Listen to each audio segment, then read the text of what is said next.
In today, I want to put something to anyone who views this. I'm grateful if anyone at all views it. The question of what is a human? What is human? What is humanity? Can we determine by simple analysis what a human is? Well, we can, because we have to get back to the question of what is the missing link. When the anthropologists and people talk about the missing link in between more primitive species and the one that was were ancestors to human, or is supposed to have been, there is no actual missing link.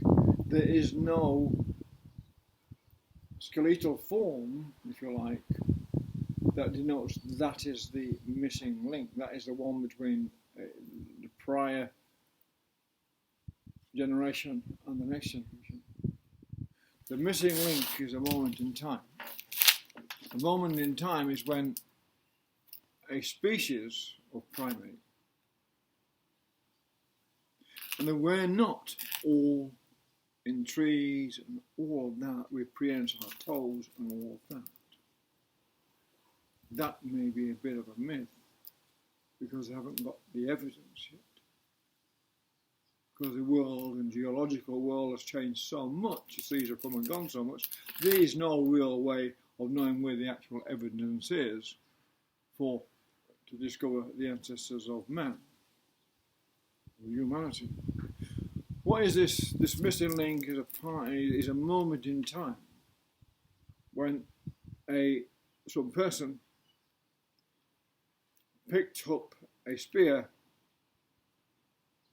or used it, or a club, obviously in Space Oddity, 2001 or Space Oddity, and then we saw them use that as a tool, as a weapon. Thus, the weapon culture was born. And the weapon culture is what still dominates today.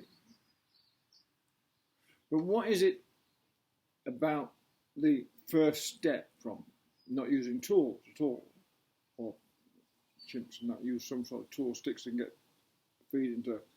honey out and stuff, and some birds use tools, but what is it, the development of tools, the actually ability to go from a natural object, to shape it into a form that is then becomes a mechanical process, the progress to technology is born, if you like. The question arises in the mind, how can I defend myself better from the predator? And then the answer will come almost spontaneously through the gaining experiential memory of the next while. That revelation to the individual, and it may have happened all over the world and different individuals, but that revelation that I can suddenly shape this tool into a better tool and use it as a better weapon, then generated the next questions. How do we shape tools? And yes, the humans appear to be said to be static for many hundreds of thousands of years. But I will not get into that because it's about the humanity itself. What is humanity? Which is the ability to question. Because if you can't question, then your humanity has been removed. And so when we come to today's political world, and the world where we see this terrible breakdown in civilization in Ukraine and between Ukraine and Russia, and all that, wherever the cause of that is, it's not going to be allowed to be determined publicly.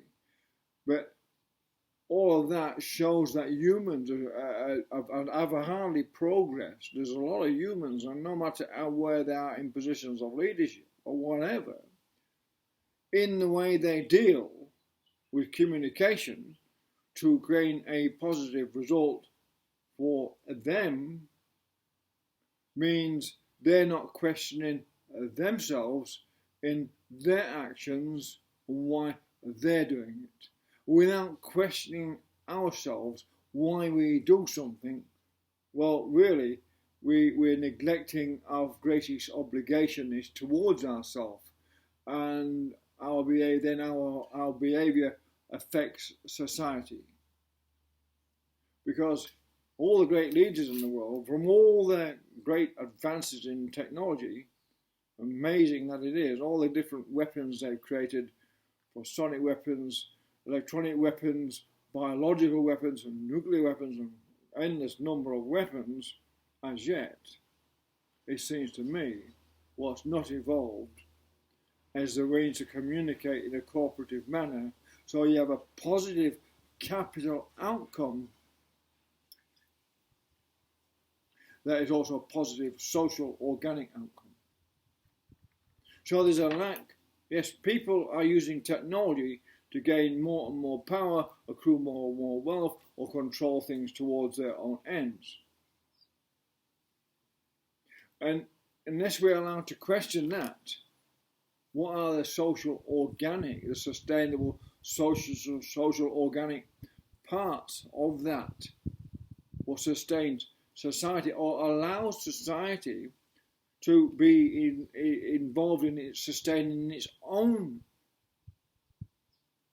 economy, instead of just being totally ruled by an authoritative corporate authority or political authority. Because that then takes away, not only it stagnates human evolution, that's a fact, it will stagnate human evolution when you've only got, when you start to get rid of diversity in thinking, because humans evolve to all different colours and shapes and whatever, but it's the diversity in thinking which is the most important part. The diversity in thinking gives us diversity in asking questions and answers the different questions what arise living in different environments, and that's why we have all the different cultural diversity in the world, because they've been evolved through the actual geographical location they've lived in or moved through and interact with other tribes, etc. So this idea that you can't question what is said to be PC means maybe people are afraid of asking questions and revealing to themselves their own true humanity, which is that. Because by asking ourselves questions through our life, our souls evolve, our spirit evolves. There's a living spirit in us, and we can learn. We're naive and young and silly and stupid when we're younger and do lots of silly things. But as we learn, we question our own behaviour. Why did I do that? What's it? And why I am responsible for me, my behaviour. I'm responsible for me. And that way you sort of this self-improvement. But one suspects is a major flaw in the human psychology generally. If people are brought up and nurtured not to question the authority of the parents, but are inculcated from an early age to be into revenge or look back in history with anger and stuff like that, and rather than looking at it and say, well, we'll get over it and forgiveness and work in a more cooperative manner towards a better solution than just being totally combative and repeating the same horrible cycles that the world's gone through for thousands of years. If you read the history of Rome, you'll see that there's not much difference between then and now, the way things are dealt. Otherwise, there's a corporate system, a political system, they have the power and they can hardly be questioned anymore. And it's a matter of the question I like to ask is one about discrimination and equality, which we've been fed into, and I didn't need a lesson on that. Of also, everyone should be treated equally, politely, in a civilised manner. And I thought that was brought up to be like that. But the thing is about discrimination and equality, when it comes to those people who decided not to be injected with mRNA during the COVID, and maybe they thought they could handle the COVID thing and were willing to risk their own lives on that, surely that's the same risk of your life of riding a push bike or riding a motorbike or driving a car. You take that risk. And So the risks they take in that, or for whatever reason, that is not the question. The question is about equality and discrimination, when we're supposed to be anti-discrimination, and yet people are now, in Australia, they've been discriminated because they haven't been injected, even though we're at this stage of this pandemic. And so if we can't ask those questions about a simple thing, what you told us about equality, anti-discrimination forever, it was become a really big political issue, and a big media issue, and now it seems to be forgotten. Suddenly, that is forgotten, and we have to question, why is that so? Because we aren't asking the question why, how, what for whom, for what purpose. Then we have little role in our own lives. We only play a bit part in someone else's life. So you make your choice, ask questions, totally engage your humanity. And let us look at this world from, I agree with sustainability, absolutely and totally, that's why I'm arguing, or asking a question about the technological process not being exactly maybe a sustainable one from a social organic process, a perspective. You see, a sustainable social organic economic understanding or policy that is needed to balance just the purely technocratic, bureaucratic, corporate political system that is then dominating, especially in the West. We can't really tell what's happening in other nations.